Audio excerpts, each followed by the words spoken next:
What's up guys, it's Alex the Magician here, back for another Heroes 3 tier list video, and in this one we're continuing the upgrades tier list with the tier 6 units.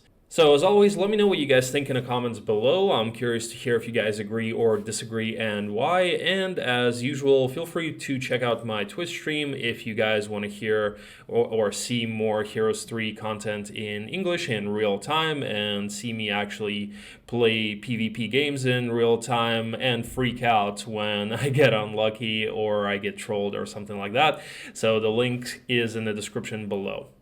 All right, so let's just go ahead and get into this one. At the very bottom, I'm going to rank the Cyclops Kings. So thing with the Cyclops Kings is I feel like in most cases you don't really want to get the upgrade because then you're going to have an awkward stack of Cyclops Kings and regular Cyclops, right? So the only way that I see this as a good upgrade is if you happen to get boxes of Cyclops Kings in the desert and then you want to try to consolidate your stack and make them all Cyclops Kings. But overall, you usually want to keep your regular Cyclops stack snowballing, and really these guys do gain +2 speed, and they also gain +2 attack and +1 defense. But for the reason that I mentioned, you just really don't want to have an awkward stack. So I feel like getting this upgrade,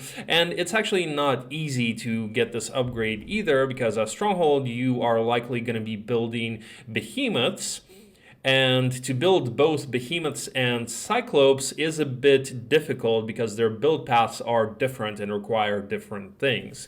So I would say this upgrade is not the most viable and, just not that good of an idea to get because you don't want to have two awkward cyclops stacks. All right, next I'm going to rank the Naga Queens. So the upgrade is not bad, but it's not great. It's just not really something that you really care about because they still have the same ability. So they have the same health, they have the same stats, and they have the no retaliation ability, same as the regular Nagas, right? The Naga Queens, the advantage is they do more damage. The regular Nagas do 20, these deal 30, and they gain +2 speed, which does make them better, but once again, as 2 hex units, they're still kind of awkward to maneuver. So I would say this upgrade is not great, and you can, of course, get it if you go for Nagas. Like if you happen to get a Naga power stack, then of course, yeah, it's a good idea to get this upgrade for the better damage output and more speed. But really, regular Nagas will do well because likely as tower, you're going to be utilizing genies for buffs, and when you cast advanced haste and prayer on the regular Nagas, then they're going to be super fast anyways. So yeah, really not necessarily an upgrade that you care about that much. If you do have this power stack and you can get this upgrade reasonably, you would get it, like especially if you're also building giants, then of course you do require the golden pavilion on the path to build giants, so then maybe week 2 if you do happen to have a decent number of Nagas somehow, which would be kind of hard to see that because it would be expensive to build giants and have still a decent number of Nagas. But if that happens, if you like take Utopias or something like that, then sure, yeah, if with a decent number of these, then getting the upgrade would be worth it. All right, next I'm gonna rank the War Unicorns and the Cavaliers. Or champions, sorry, the upgraded Cavaliers. Really similar upgrade. They both get a +2 to their speed. And the reason they're in mid-tier here is because, well, they don't become that much better than the regular units. So the unicorns do not gain any additional abilities. They are pretty much the same. But Well, actually, I am going to rank the unicorns a little bit above because they do get buff to their health. So the regular unicorns have 90 health, and the unicorn warrior unicorns have 110. So it does make them more beefy. The abilities are still the same, 20% to blind, and the magic resistance aura by 20% as well. And, they do gain +2 speed. So, overall, somewhat of a solid upgrade. Definitely getting +2 to speed is nice. And as far as the Cavaliers go, or I mean the champions, sorry, they don't gain the health boost that the unicorns gain. They do gain +1 attack and defense, and they also increase their minimal damage from 15 to 20. And they do gain +2 to speed as well. So somewhat of a similar upgrade. While the unicorns are buffed more in terms of their health, the champions are buffed more in terms of their stats and minimal damage. Not really that amazing because they don't gain any additional special abilities or anything like that, but more or less a solid upgrade. And if you do have a power stack of unicorns as ramparts, then yeah, getting the upgrade is a good idea. And of course, if you get a power stack of Cavaliers with Castle, it's also a decent idea to get the upgraded version, and as an added bonus, you can actually upgrade them for free in external stables if you happen to find those. So if you can get those, then you can get the upgrade basically for free, which is awesome. Imagine not having to spend money on getting an upgraded tier 6 unit.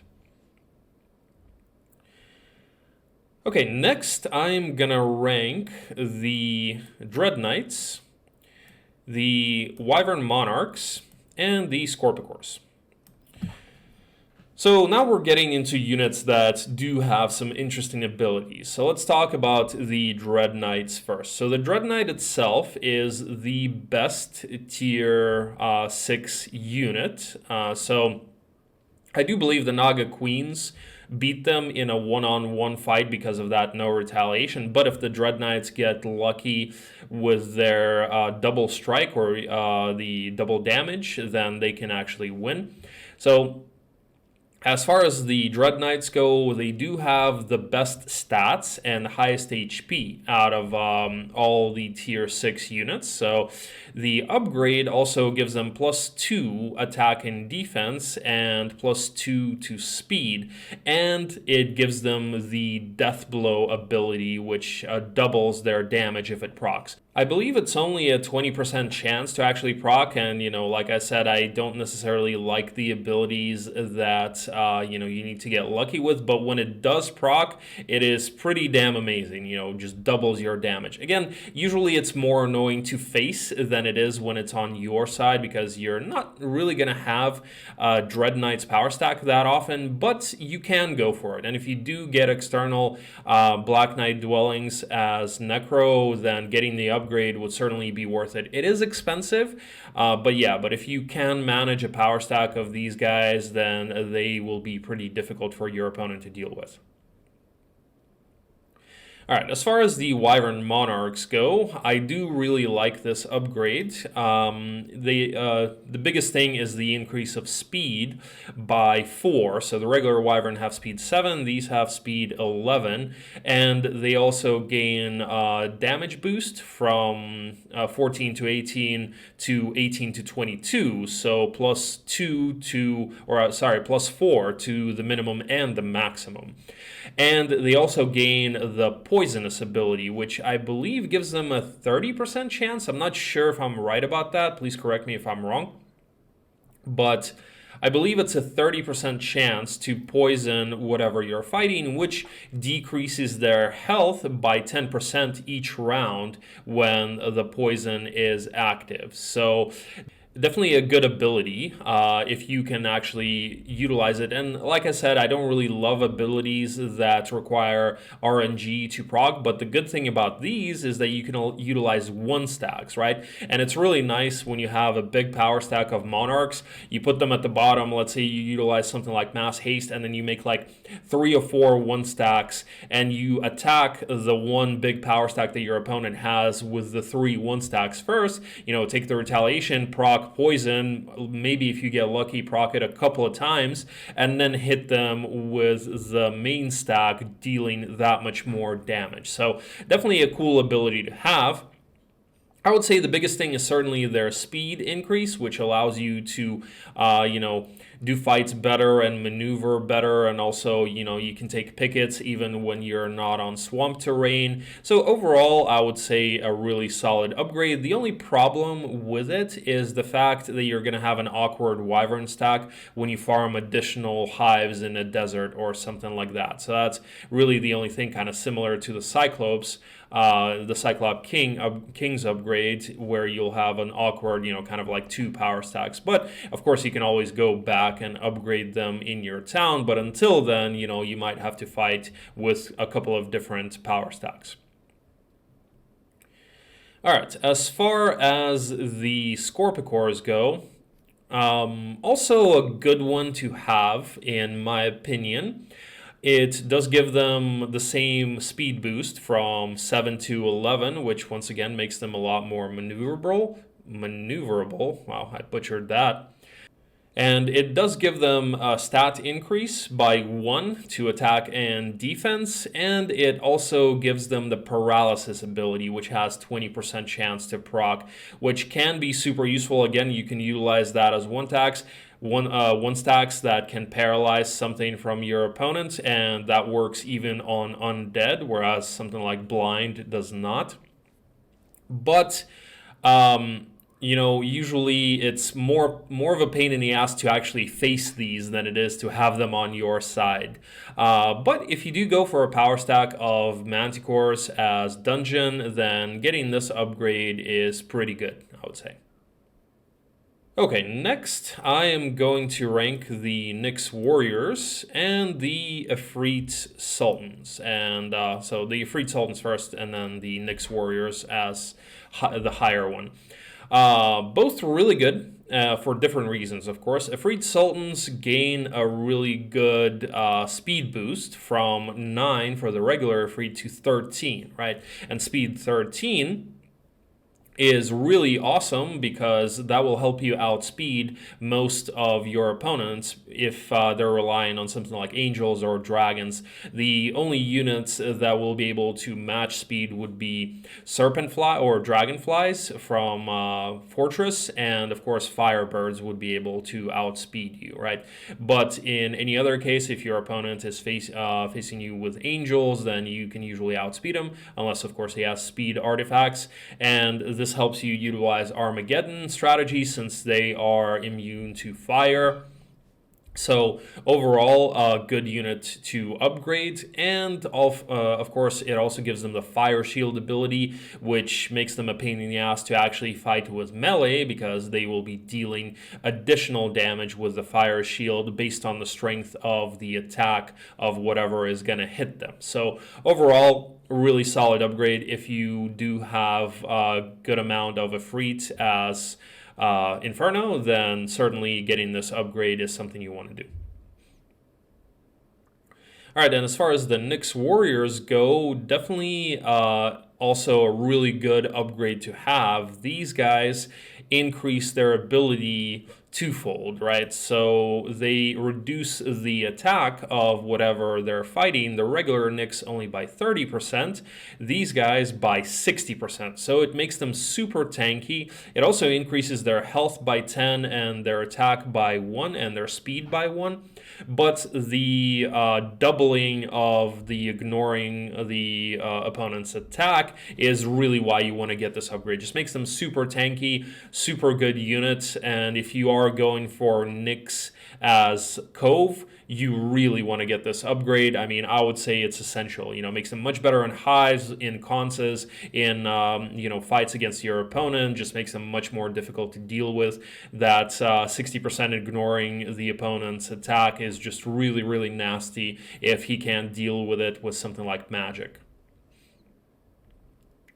All right, and the top tier upgrade for the tier 6 units is going to be the magic elementals. So this upgrade is amazing because it makes them immune to all magic, right?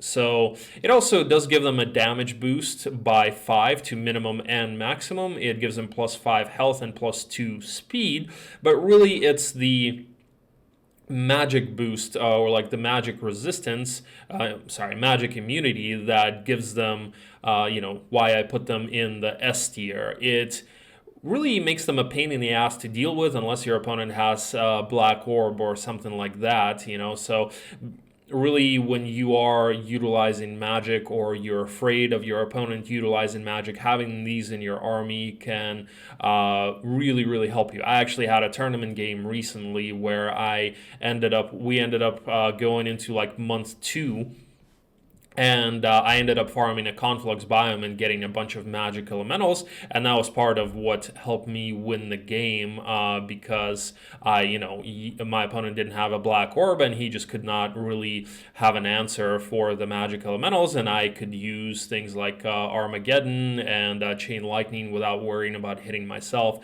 So overall, really solid upgrade. It is a bit of a pain in the ass to build because it does require Mage Guild level 2.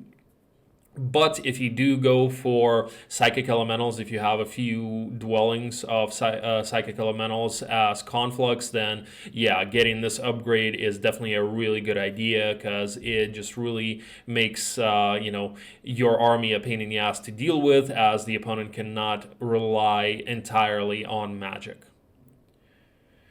Alright guys, so that's it for this list. Thank you guys so much for watching. I hope you enjoyed it. Let me know what you think in the comments below. And as always, check out the Twitch stream, link in the description below. And I will see you guys soon. Peace.